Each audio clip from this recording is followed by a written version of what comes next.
Office മുറിയിലെ നിശബ്ദതയെ ഭേദിച്ചുകൊണ്ട് അഗ്നിയുടെ laptop സ്ക്രീനിൽ ചുവന്ന അക്ഷരങ്ങൾ തെളിഞ്ഞു. Access denied. അവൻ്റെ സാമ്രാജ്യത്തിൻ്റെ ഓരോ തണും ആ അദൃശ്യനായ ഹാക്കർ തകർത്തെറിഞ്ഞിരിക്കുന്നു. പക്ഷേ അഗ്നിയെ ശരിക്കും തളർത്തിയത് അതൊന്നുമല്ല. ആരും അറിയാതെ തൻ്റെ രഹസ്യ ലോക്കറിലെന്ന പോലെ സൂക്ഷിച്ചു വെച്ചിരുന്ന മിത്ര ഗ്രൂപ്പുമായുള്ള ആ അഡ്വർടൈസിൻ്റെ അഗ്രിമെൻറ്റ്. അത് ഹാക്ക് ചെയ്യപ്പെട്ടു എന്നറിഞ്ഞ നിമിഷം അഗ്നിയുടെ തല പുകയാൻ തുടങ്ങി. തൻ്റെ ഏറ്റവും വലിയ ബിസിനസ് നീക്കം ശത്രുക്കളുടെ കയ്യിൽ എത്തിയെന്ന തിരിച്ചറിവ് അവനെ ആകെ തളർത്തി. പെട്ടെന്നാണ് തൻ്റെ ക്യാബിനിലേക്ക് ഫയലുകളുമായി മാളവിക കടന്നു വന്നത്. അവൻ്റെ ബി.എ. എന്നതിലുപരി അഗ്നിയുടെ ഹൃദയത്തിൽ അവൾക്കൊരു സ്ഥാനമുണ്ടായിരുന്നു. പക്ഷേ ആ നിമിഷം, സർ, മിത്ര ഗ്രൂപ്പ് കുറേ നേരമായി മെസ്സേജ് ചെയ്യുന്നു. നമ്മൾ അവർക്ക് ഇതുവരെ മറുപടി കൊടുത്തില്ല. അവർക്ക് മെയിൽ അയക്കേണ്ടേ സർ? മാളവികയുടെ സ്വരം ശാന്തമായിരുന്നു. അഗ്നി പതിയെ തലയുയർത്തി അവളെ നോക്കി. അവൻ്റെ കണ്ണുകളിൽ വല്ലാത്തൊരു തരം ചോല പടർന്നിരുന്നു. ഉള്ളിലെ അരക്ഷിതാവസ്ഥയും സങ്കടവും ദേഷ്യമായി മാറാൻ നിമിഷങ്ങൾ മതിയായിരുന്നു അവന്. പിന്നെ നിന്നെയും വിവേകനെയും ഞാൻ എന്തിനാ ശമ്പളം തന്ന് ഇവിടെ നിർത്തിയിരിക്കുന്നത്? അവൻ്റെ ശബ്ദം ആ ക്യാബിൻ മുഴങ്ങി. മാളവിക ഒന്ന് വിറച്ചു. അവൾ അമ്പരപ്പോടെ അവനെ നോക്കി. സർ, ഞാൻ... വായടക്ക്. അഗ്നി മേശപ്പുറത്ത് കൈകൾ ആഞ്ഞടിച്ചുകൊണ്ട് എഴുന്നേറ്റു. ഒരു മാസം കഴിഞ്ഞില്ലേ നിനക്കിവിടെ ജോലി കിട്ടിയിട്ട് മാളവിക? ഇനിയും അവൾക്ക് മറുപടി കൊടുക്കാൻ നിനക്കറിയില്ലേ? അതോ ഓരോന്നിനും എൻ്റെ സമ്മതം തന്നെ വേണോ? അഗ്നിയുടെ ശബ്ദം കേട്ട് പുറത്തുള്ള ക്രിസ്റ്റിയും മറ്റു സ്റ്റാഫുകളും സ്തംഭിച്ചു നിന്നുപോയി.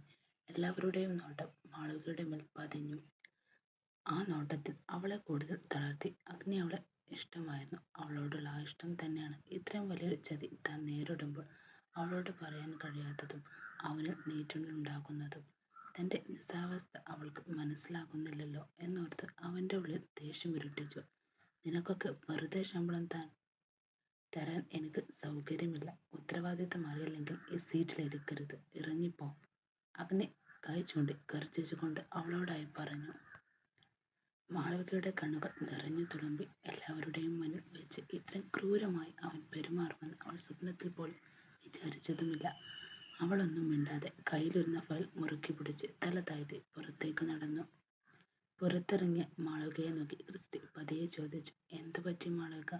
സർ, ഇത്രയും ചൂടാവാൻ മാത്രം എന്താ ഉണ്ടായത്? അവൾ മറുപടി പറഞ്ഞില്ല. പക്ഷേ അഗ്നിയുടെ ക്യാബിനിലേക്ക് നോക്കുമ്പോൾ അവളുടെ ഉള്ളിൽ സങ്കടവും ദേഷ്യവും ഒരുപോലെ പുകയുന്നുണ്ടായിരുന്നു. താൻ ചെയ്ത തെറ്റാണെന്ന് അവൾക്ക് മനസ്സിലായില്ല. എന്നാൽ ക്യാബിനുള്ളിൽ അഗ്നി തൻ്റെ കസേരയിൽ തളർന്നിരുന്നു. തൻ്റെ ഇഷ്ടമുള്ളവരെ വേദനിപ്പിച്ചല്ലോ എന്നോർത്ത് അവനുള്ളിൽ നീറ്റൽ അനുഭവപ്പെട്ടു.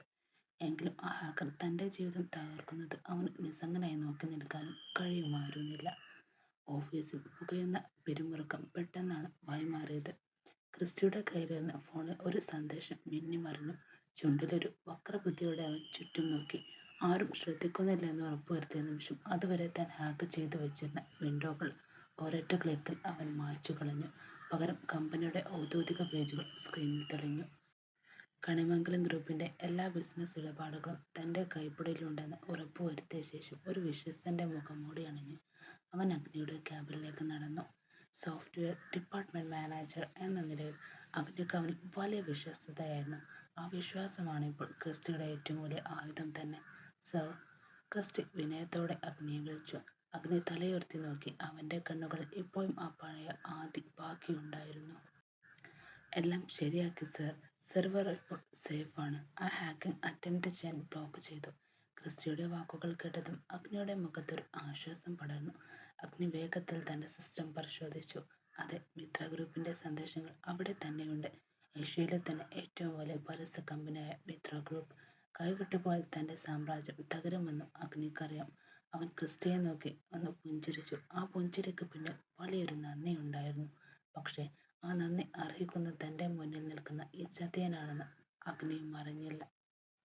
ക്രിസ്റ്റി ക്യാബിന് പുറത്തേക്ക് ഇറങ്ങിയതും അഗ്നിയുടെ കണ്ണുകൾ CCTV ദൃശ്യങ്ങളിലേക്ക് നീണ്ടു. കഫറ്റീരിയയിൽ തനിച്ചിരുന്ന് കോഫി കുടിക്കുന്ന മാളവിക. അവളെ കണ്ടതും അറിയാതെ അഗ്നിയുടെ ചുണ്ടിലെ ഒരു പുഞ്ചിരി വിരിഞ്ഞു.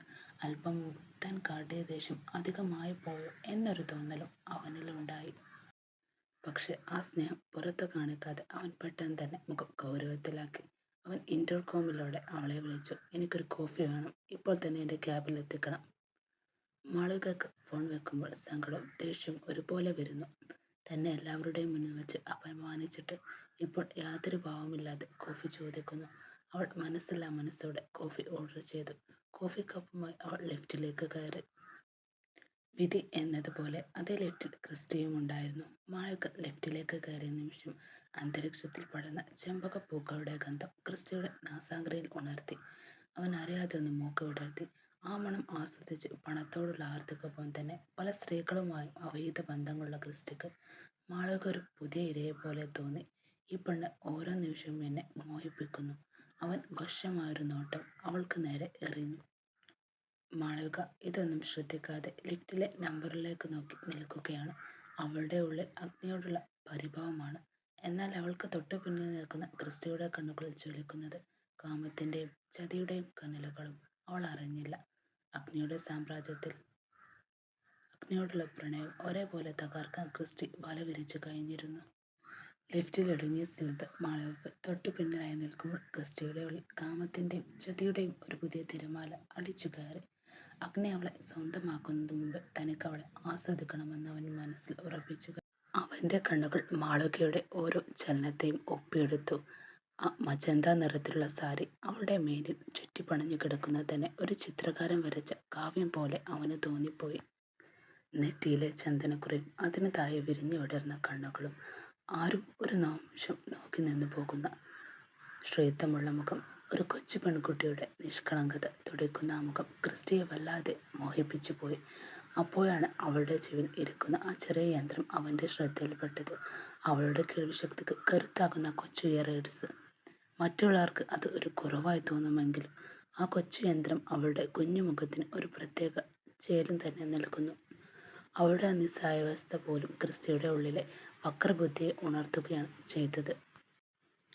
ലിഫ്റ്റ് മുകളിലേക്ക് ചലിച്ചു കൊണ്ടിരിക്കെ ക്രിസ്റ്റി പതിയെ അവളെ നോക്കിക്കൊണ്ട് പുഞ്ചിരിച്ചു. മാളവിക, സർ, ചൂടായത് നീ സാരമാക്കേണ്ട. ഇപ്പോൾ സിസ്റ്റത്തിലെ എല്ലാ ഹാക്കിങ്ങും ഞാൻ ക്ലിയർ ചെയ്തിട്ടുണ്ട്. എല്ലാം പഴയതുപോലെ റെഡിയായി. അത് കേട്ടത് മാളവികയുടെ മുഖത്തിൽ പ്രകാശം പരന്നു. അഗ്നിയുടെ ടെൻഷൻ മാറിയല്ലോ എന്ന ആശ്വാസത്തോടെ അവൾ തിരിഞ്ഞു നിന്ന് ക്രിസ്റ്റിയെ നോക്കി മനോഹരമായെന്ന് പുഞ്ചിരിച്ചു. ആ പുഞ്ചിരിൽ തെളിഞ്ഞ നുണക്കുഴികൾ ക്രിസ്റ്റിയുടെ സിരകൾ ലഹരി പടർത്തി. തൻ്റെ വലയിൽ ഈ കുരുവി കുടുങ്ങാൻ അധികം താമസമില്ലെന്ന് അവൻ ഓർത്തു. എന്നാൽ ആ പുഞ്ചിരിക്ക് പിന്നിൽ ഒളിഞ്ഞിരിക്കുന്ന ചതിയുടെ ആയം മാളവിക അറിഞ്ഞില്ല. ലിഫ്റ്റ് തുറന്നതും അവൾ കോഫി കപ്പുമായി അഗ്നിയുടെ ക്യാബിലേക്ക് നടന്നു. അവൾ പോകുന്നത് നോക്കി നിന്ന് ക്രിസ്റ്റിയുടെ ചുണ്ടിൽ ഒരു വക്രമായ പുഞ്ചിരി വിരിഞ്ഞു. മാളവിക വിറക്കുന്ന കൈകളുടെ കോഫി കപ്പുമായി അഗ്നിയുടെ ക്യാബിൽ ലക്ഷ്യമാക്കി നടന്നു. ലിഫ്റ്റിൽ വെച്ച് ക്രിസ്റ്റി പറഞ്ഞ വാക്കുകൾ നൽകിയ ആശ്വാസത്തേക്കാൾ അഗ്നിയുടെ മുമ്പിലെത്തേണ്ടി വരുന്നതിലുള്ള ഭയമായിരുന്നു അവളുടെ ഉള്ളിൽ. വാതിൽ പതിയെ മുട്ടി അനുവാദം ചോദിച്ചവൾ അകത്തേക്ക് കടന്നു. എന്നാൽ അകത്തെ കാഴ്ച കണ്ട് മാളവിക കാലുകൾ അവിടെ തന്നെ തറഞ്ഞു നിന്നുപോയി. അഗ്നിയുടെ അരികിൽ വളരെ അടുത്ത് ഒരാൾ സംസാരിച്ചിരിക്കുന്നു. കണ്ടാൽ ഒരു വലിയ കമ്പനിയുടെ മാനേജർ ലുക്കുള്ള അതിനൂതനമായ മോഡേൺ വസ്ത്രങ്ങൾ ധരിച്ച ഒരു സുന്ദരി.